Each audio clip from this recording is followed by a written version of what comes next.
आइए आइए आइए। Good afternoon sir. नमस्कार नमस्कार, बैठिए बैठिए Thank you, बैठिए बैठिए। आपका नाम है दीपक कुमार? Yes sir. ठीक है। आपकी उम्र क्या है दीपक? सर 23। 23 ईयर्स के हैं आप। बहुत बढ़िया। अटेम्प्ट कौन सा है ये? सर दूसरा अटेम्प्ट। गुड। बहुत कम उम्र में जो बच्चे यहाँ आते हैं हमें लगता है कि उनको तो निश्चित रूप से प्रेफरेंस मिलनी चाहिए। अभी आपसे बात करके देखते हैं। 10 राज्यों में पूरे देश को बांटना है। आपके अनुसार ये 10 राज्य अब क्या होंगे? अभी आप जानते हैं कि पहले भाषा के आधार पर बनाए गए, फिर संस्कृति के आधार पर बनाए गए, अलग अलग विकास के आधार पर बनाए गए। अब इतने ज़्यादा हो गए हैं, उसकी कोई औचित्य नहीं है क्योंकि कम्युनिकेशन बढ़ गया है। अब उतने दूर दूर की परेशानी नहीं है। 10 राज्यों में बनाना है। बताइए ये राज्य क्या होंगे? सर वर्तमान समय को देखते हुए तो राज्य का एक जो संकुचन है वो किया नहीं जाना चाहिए। अगर लेकिन फिर भी मुझे मौका मिलता है, अगर मुझे ऐसी शक्तियाँ मिलती हैं कि मुझे एक सभी पूरा नक्शा दोबारा से रीड्रॉ करना है, बताइए क्या कर रहे हैं? तो सर मैं भौगोलिक आधार पर राज्यों का विभाजन कर सकता हूँ सर। Very good. जो मध्य भारत, जो उत्तर के गंगा के मैदानी भाग हैं, उनको एक राज्य में कर दिया। एक हो गया गंजेटिक प्लेन्स। Yes sir. ठीक है। और दूसरा सर जो डेक्कन्स के इलाके हैं, जो प्लेटू इलाका है, उसे एक स्टेट में कर सकते हैं सर। थर्ड सर पठारी राज्य हो। हाँ सर। थर्ड सर जो हिमालयी राज्य हैं उन्हें एक तरफ कर दिया जा सकता है। और जो नॉर्थ ईस्ट के राज्य हैं, जो छोटी पहाड़ियां हैं, उन्हें सर एक राज्य में पिरो दिया जा सकता है। ठीक है। और सर उसी के अंतर्गत जो राज्य का विभाजन है, जो विभिन्न संस्कृतियों के एक छिटपुट तरीके से हम कर सकते हैं, ताकि राज्यों की संख्या बढ़ाने से जो केंद्रीकरण है वो हावी न हो, एक विकेंद्रीकृत स्वरूप सामने आ सके सर। चलिए कोई बात नहीं। रावण के कुछ नैतिक मूल्यों के बारे में बताएंगे जिसको जीवन में अपनाना चाहिए? सर रावण ने भले ही एक स्त्री का हरण किया, लेकिन बिना उसकी अनुमति के उसे छुआ तक नहीं। ये उसका नैतिक मूल्य का सबसे बड़ा उदाहरण है सर। जो अपहरण कर लो, छुओ मत। नहीं, एक उसको अगर उसका वश चलता तो वो अपहरण करके कुछ बलपूर्वक कार्य भी कर सकता था, लेकिन उसने अपने संयम को दिखाया। तो इतना ही नैतिक था तो उसको पूछकर ही ले जाना चाहिए था कि चलना चाहती हो कि नहीं? जी सर, जरूर ऐसा करना चाहिए था। कुछ और? दूसरा सर जो एक उसे ज्ञानी माना जाता है, एक वो भी सर कहा जा सकता है अच्छा। सर में। ठीक है। ये गोंड भाषा जो होती है ये किस परिवार की है? मतलब ह्यूमनाइड के बारे में सर शायद ऑस्ट्रोलाइड है सर। ऑस्ट्रोलाइड है, द्रविडियन है, आर्यन है, किस परिवार की भाषा है? कैसा लगा आपको इंटरव्यू देके? सर एवरेज रहा सर। एवरेज रहा? यस। अब जैसे एवरेज रहा, ये खुशी की बात तो है नहीं, दुख की बात है, लेकिन आप इस पर मुस्कुरा रहे हैं। क्यों मुस्कुरा रहे हैं इस पर आप? सर अच्छा लग रहा है सर ऐसे इंटरव्यू देखे, बट रिजल्ट शायद एवरेज रहा। आपको क्या किसी ने सलाह दी है कि मुस्कुराना है बहुत ज्यादा इंटरव्यू में? नहीं सर, ये प्रकृति है सर मेरी। थोड़ा सा नियंत्रण कीजिए। देखो आपकी एंट्री बहुत अच्छी है, आपकी ड्रेस बहुत ही शानदार है, बहुत सुंदर आप दिख रहे हैं, कहीं कोई समस्या नहीं है। हो सके तो सॉक्स चेंज कर लीजिएगा, ब्लैक पहन लीजिएगा। देखो दीपक, आप ना जिन प्रश्नों के उत्तर आपको आते हैं, फैक्चुअल वाले प्रश्न, उसमें तो आप बहुत बढ़िया जवाब देते हैं। जहां नहीं आते हैं वहां आप सॉरी बोल रहे हैं। सॉरी आपका मुझे ऐसा लग रहा है कि ठीक है, बस थोड़ा सा गति कम कर दीजिए। प्रश्न सुनते खटाक से सॉरी बोलते हैं, लगता है कि आप सॉरी ही तैयार करके आए थे कि बोल के दिखा दूंगा सॉरी, ऐसा ना लगे। बस है ना, थोड़ा सा गैप लेके ये लगे कि आप कोशिश कर रहे हैं याद करने की, फिर सॉरी बोल रहे हैं। ठीक, अदरवाइज सॉरी आपका ठीक है।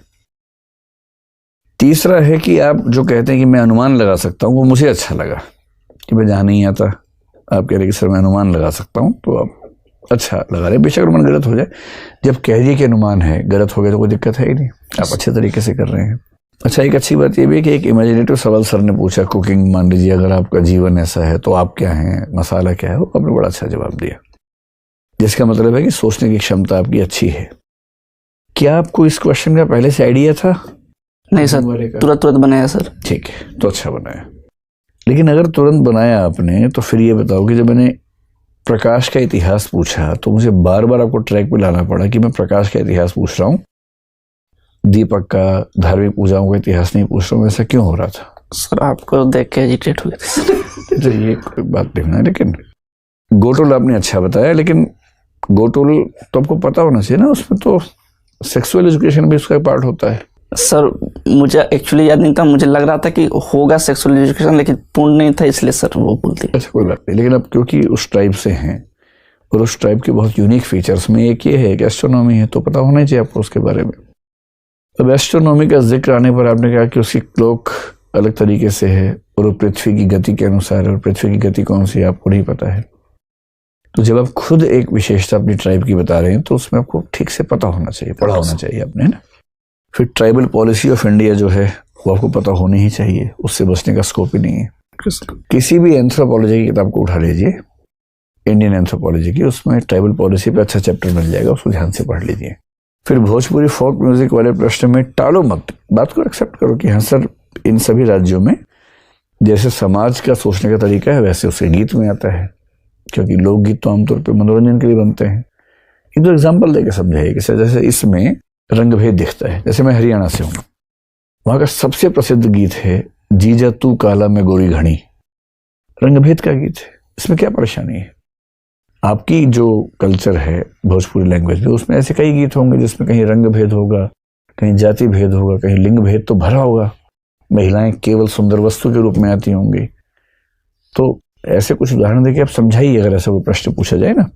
जो सबसे बड़ी चिंता की बात है कि अंत में मैंने आपसे पूछा जोक सुनाओ, और आपने जो सुनाया है उसमें आपने एक शब्द का इस्तेमाल किया, एक आप समझ रहे हैं कि आईएएस के इंटरव्यू के बोर्ड में इन शब्दों का प्रयोग इसका क्या मतलब होगा? सर मैं तैयार ही नहीं था, मुझे समझ नहीं है कि मैं क्या बोल रहा हूँ। ये प्रश्न इसीलिए होता है कि आप तैयार नहीं है।